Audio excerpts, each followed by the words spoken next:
യൂട്യൂബിന് വിട. സൂര്യയിലെ എല്ലാ പരമ്പരകളും സംരക്ഷണത്തിന് ശേഷം തികച്ചും സൗജന്യമായി സൺ നെക്സ്റ്റ് ആപ്പ് ഡൗൺലോഡ് ചെയ്യൂ. കണ്ടാസ്വദിക്കാം നിങ്ങളുടെ പ്രിയ പരമ്പരകൾ. പേടിക്കണ്ട, ഇനി ആരും ഒന്നും ചെയ്യില്ല. നിങ്ങളെ ആക്രമിക്കാൻ വന്നവർ എവിടുന്നാ വന്നതെന്ന് എനിക്ക് നന്നായിട്ട് അറിയാം. ആരാ അവര് പറഞ്ഞയച്ചെന്നു. ആരാ ചേട്ടാ? താനിപ്പോ ഒന്നും അറിയാതിരിക്കുന്നത് നല്ലത്.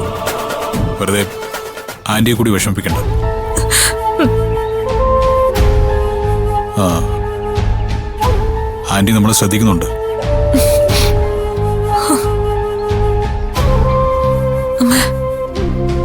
അർജുൻ, ആ, ആന്റി പറയാൻ വരുന്നത് എന്താണെന്ന് എനിക്കറിയാം. പേടിക്കണ്ട, ഇനി ഒന്നും സംഭവിക്കില്ല. എനിക്കെന്തെങ്കിലും സംഭവിക്കുന്നുള്ള ഭയം എനിക്കില്ല മോനെ. മനസ്സിലായി. ആന്റിക്കുന്നല്ല, പൂജയ്ക്ക് ഇനി ഒന്നും സംഭവിക്കില്ല. ഇങ്ങോട്ട് പോരുമ്പോ പൂജ പറഞ്ഞെന്താണെന്ന് അറിയൂ ആന്റിക്ക്.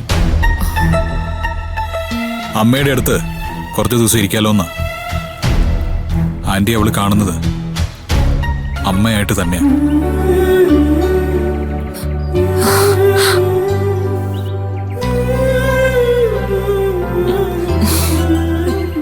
ആന്റിക്ക് നൊന്താൽ ഇവൾക്ക് എത്രമാത്രം വേദനിക്കുന്നുള്ള കാര്യം എനിക്കറിയാം.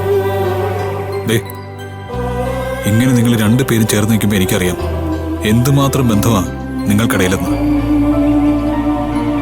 രക്തത്തിൽ പിറന്നോ ഇല്ലയോ എന്നുള്ള വിഷയം പിന്നേ വരുന്നുള്ളൂ ആന്റി. ആദ്യം വേണ്ടത് ഈ അടുപ്പമാ. അതില്ലാതാക്കാൻ ഇനി ഒന്നിനും ഞാൻ അനുവദിക്കില്ല. പോരെ? മോൻ പറഞ്ഞത് ശരിയാ. രക്തത്തിൽ പിറന്നോ ഇല്ലയോ എന്നുള്ളത് രണ്ടാമത്തെ കാര്യ.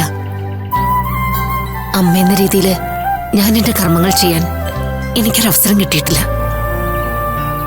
പുരാണം അനുസരിച്ച് പറയും, ഒരാൾ അയാളുടെ കർമ്മങ്ങൾ ശരിയാം വിധം ചെയ്യാതിരിക്കുകയോ ചെയ്യുന്നതിന് മുമ്പ് മരിച്ചു പോവുകയോ ചെയ്ത എന്ന നരകത്തിലെത്തുമെന്ന്. ആ നരകത്തിൽ നിന്ന് പിതാവിനെ ത്രാണനം ചെയ്യാനുള്ള കർമ്മം ചെയ്യുന്നവനാണത്രേ പുത്രൻ. ആ നരകത്തിലെത്തുന്ന അമ്മമാരെ ത്രാണനം ചെയ്യാൻ ആരാണുള്ളതെന്ന് എവിടെയും പറഞ്ഞു കേട്ടിട്ടില്ല. അല്ലെങ്കിലും പെണ്ണുങ്ങൾക്ക് സ്വർഗവും നരകമൊന്നും ഇല്ലല്ലോ. ഭൂമി തന്നെ നരകം. ജനിച്ചു ജീവിക്കുന്നിടം മുഴുവൻ പലതരത്തിലുള്ള നരകങ്ങൾ. പക്ഷേ പൂജമോളെ കണ്ടതിന് ശേഷം അതങ്ങനെയല്ലെന്ന് എനിക്ക് മനസ്സിലായി അർജുൻ. മരണത്തിന് ശേഷമല്ല അമ്മമാര് സ്വർഗത്തിലെത്തുന്നത്. അത് നല്ല പെൺകുട്ടികൾ ജനിക്കുമ്പോഴാ. ഇവളോട് ഞാനിപ്പോഴും മകളെ പോലെയെന്നല്ല പറഞ്ഞിട്ടുള്ളത്, മകളെന്ന് തന്നെയാ. ഇനി ആരൊക്കെ മകളെന്ന് പറഞ്ഞു വന്നാലും ഇതിലൊരു മാറ്റമില്ല. ഇവളുടെ ജീവൻ ഒന്നും സംഭവിക്കില്ല.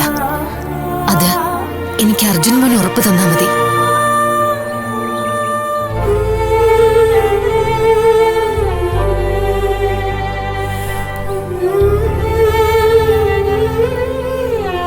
ഉറപ്പ്. ഞാൻ ജീവിച്ചിരിക്കുന്നിടത്തോളം ഇവൾക്കെന്നല്ല ആന്റിക്കും ഒന്നും സംഭവിക്കില്ല.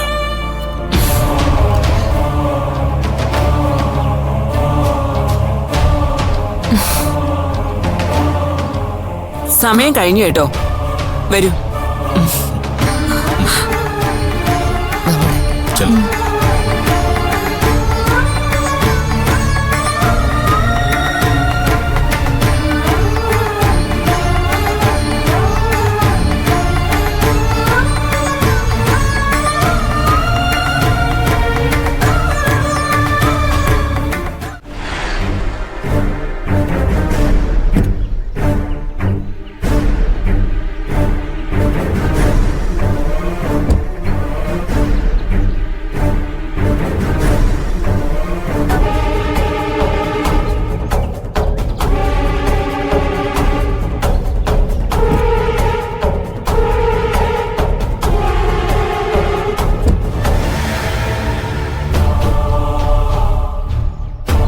സാറിനാരെ കാണാനുണ്ടെന്ന് പറഞ്ഞിട്ട് കാണാനുള്ള ആള് ഇവിടെ വരുമോ? ഇവിടെ വരും. അല്ലെങ്കിൽ അവൻ ഉള്ളിടത്ത് നമ്മൾ പോവും. അവനോ?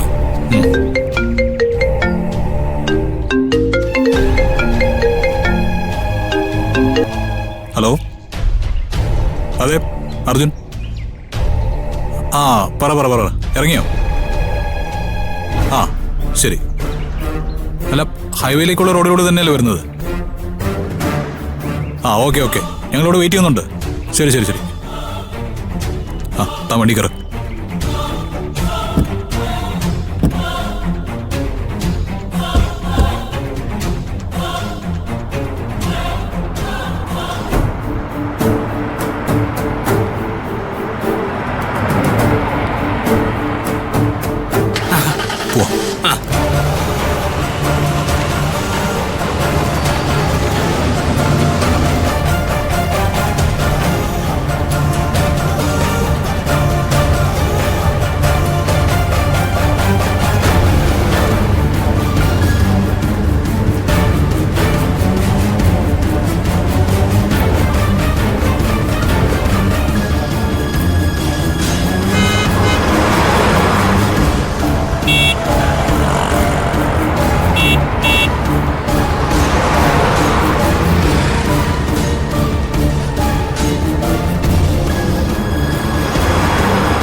എന്താടോ, നടുറോഡിൽ പട്ടാപ്പകലിങ്ങനെ വട്ടം വെച്ച് പിടിച്ചു നിർത്തിയപ്പോ മുട്ട് പറിച്ചു പോയോ?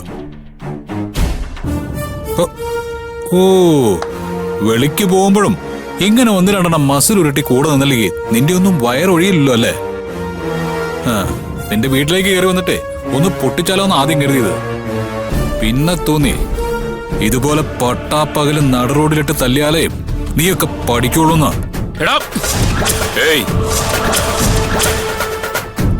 എന്തിനാണോ പറയാൻ നിൽക്കുന്നത്? വരാൻ പറ. നീയൊന്നും നേരിട്ടല്ലല്ലോ, ചാവേറുകളെ വിട്ടാണല്ലോ ശീലം. നീ ഇന്നലെ ജയിലിനുള്ളിലേക്ക് രണ്ടുപേരെ അയച്ചു എന്ന് കേട്ടു. ആളുകളെ വിട്ട് തല്ലിക്കാനും കൊല്ലിക്കാനും അല്ല നിനക്കറിയൂ. എന്നാ അത് നേരിട്ട് ചെയ്യാൻ എനിക്കൊരു മടിയുമില്ല. അതൊന്ന് കാണിച്ചു തരാൻ വേണ്ടിയിട്ട് തന്നെയാ ഞാനിപ്പോ വന്നത്. വാടാ, നേരിട്ടാവാനുള്ള ധൈര്യം ഉണ്ടെങ്കിൽ ഇപ്പൊ വാടാ.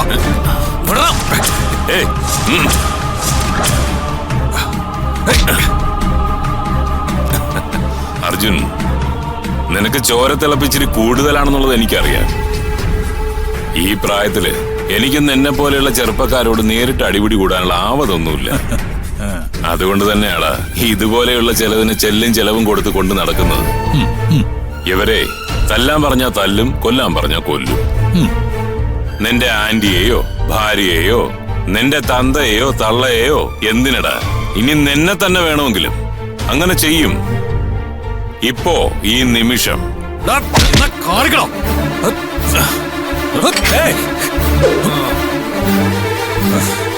പട്ടാപ്പകൽ അംഗരക്ഷകരെ കൊന്ന് സേനാപതി സ്വയം വെടിവെച്ച് മരിച്ചു. സ്വന്തം തോക്കുകൊണ്ട് നീ തെരുവിൽ വെച്ച് ആത്മഹത്യ ചെയ്തു. കാണണോടാ നിനക്ക്? അർജുൻ പ്ലീസ്.